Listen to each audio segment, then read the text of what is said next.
William hunt అనే ఒక గొప్ప భక్తిపరుడు యేసుక్రీస్తు వారు ద్వారం యొద్ద నిలవబడి తలుపు కొడుతున్న ఒక ఇమేజ్, ఒక అద్భుతమైన డ్రాయింగ్ గీశాడు.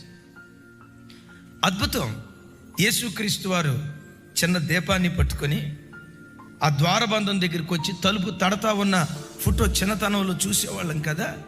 వాస్తవంగా అది యేసుక్రీస్తు ప్రభువారు కాదు. యేసుక్రీస్తు వారికి మనం ఏ పోలికను, ఏ రూపాన్ని ఆపాదించకూడదు. రూపాన్ని ఏర్పరిచి ఇది విగ్రహం కాదు స్వరూపం అని ప్రజలను మోసం చేసే మాయదారి మాటలు చెప్పకూడదు. ఏమన్నాను? కొంతమంది మన క్రైస్తవుల్లో కూడా అది విగ్రహం కాదండి స్వరూపం.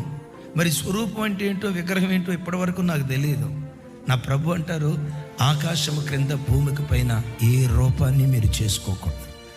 నీవు ఆరాధించే దేవుడు 3 అడుగుల ప్రతిమలో బంధించబడే దేవుడు కాదు.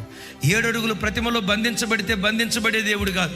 7 అడుగులు కాదు, 70 అడుగుల ప్రతిమ పెట్టి నీకు పెద్ద ప్రతిమ కట్టానయ్యని 70 అడుగుల ప్రతిమలో బంధించబడే దేవుడు కాదు.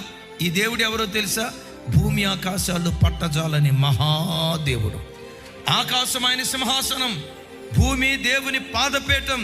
భూమి ఆకాశాలు పట్టజాలని మహాదేవుడిని ఓ చిన్న ప్రతిమలో బంధిస్తానంటే ఇది యేసుక్రీస్తు వారి పోలిక, ఇది యేసుక్రీస్తు వారి రూపం. దానికి నువ్వు పూజ చేసిన, ఆరాధించిన దేవుడు అంగీకరించడు, అసహించుకుంటాడు. వినారు ఈ మాట?